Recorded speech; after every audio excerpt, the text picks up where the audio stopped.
Good afternoon, everyone, and welcome to another edition of the Android News Byte. Today, I wanted to highlight some news about the Pebble operating system being released as open source and the work that its founder is doing to create new hardware for the platform.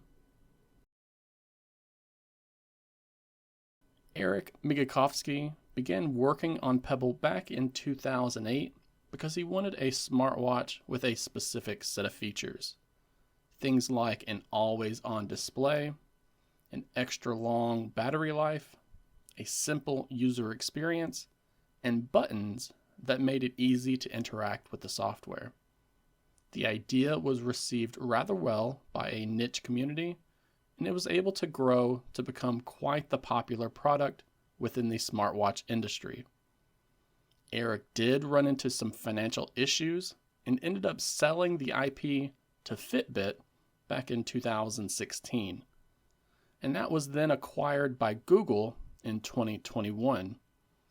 Google did not have any plans to release a new Pebble smartwatch, so Eric began asking around at the company to see if they would be interested in releasing the source code on GitHub as open source.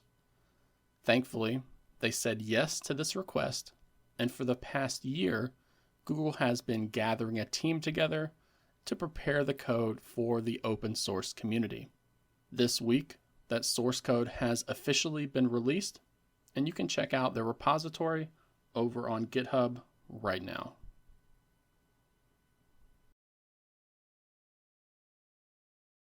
With this news, Eric has confirmed that he has learned from his past mistakes and that this time he will hire on a very small team in an attempt to bring back the Pebble smartwatch.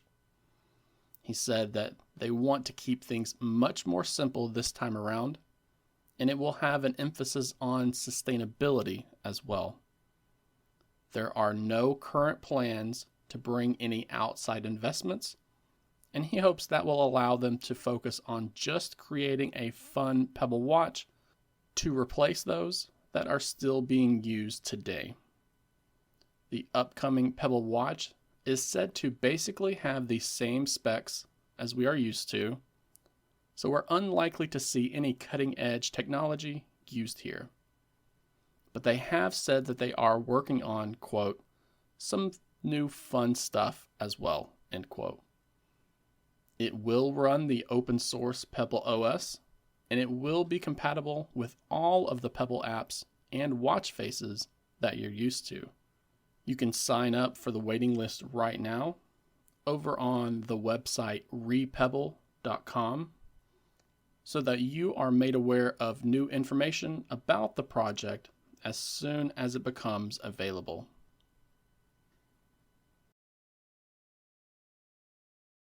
I have personally never owned a Pebble smartwatch, but I have been very aware of the dedicated community that they were able to create around the product. So I'll be keeping an eye on its progress, even though the smartwatch does not run Android, just to see if they're able to recapture that excitement that they once had. Let me know what you think about this news and whether or not you have used a Pebble watch in the past. And please, do not forget to like this video while also subscribing to the channel for more Android news content like this.